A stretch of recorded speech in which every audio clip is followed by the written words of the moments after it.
নামাজটাকে সুন্দর করেন, সময় মতো পড়েন।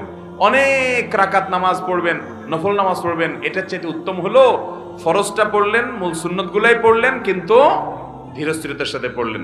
10 রাকাত তাড়াহুড়া করে পড়ার চাইতে 2 রাকাত আস্তে আস্তে পড়া অনেক বেশি। নামাজ সুন্দর করবেন তো ইনশাআল্লাহ। হুযায়ফা ইবনে ইয়ামান রাদিয়াল্লাহু তাআলার একটা হাদিস বুখারীতে বর্ণিত হয়েছে। তিনি এক ব্যক্তিকে দেখলেন খুব তাড়াহুড়া করে নামাজ পড়তেছে। উনি ডাক দিয়েছেন, নবীজির সাহাবী, নবী করিম সাল্লাল্লাহু আলাইহি সাল্লাম থেকে নামাজ শিখছে, ডাক দিয়ে বলছে, ভাই তুমি এই যে পড়লা হুলস্থুল করে, এটাই কি তোমার সব সময়ের নামাজ? লোকটা বলছে, হ্যাঁ আমি সব সময় এরকম নামাজই পড়ি, এই গতিতেই পড়ি আমি।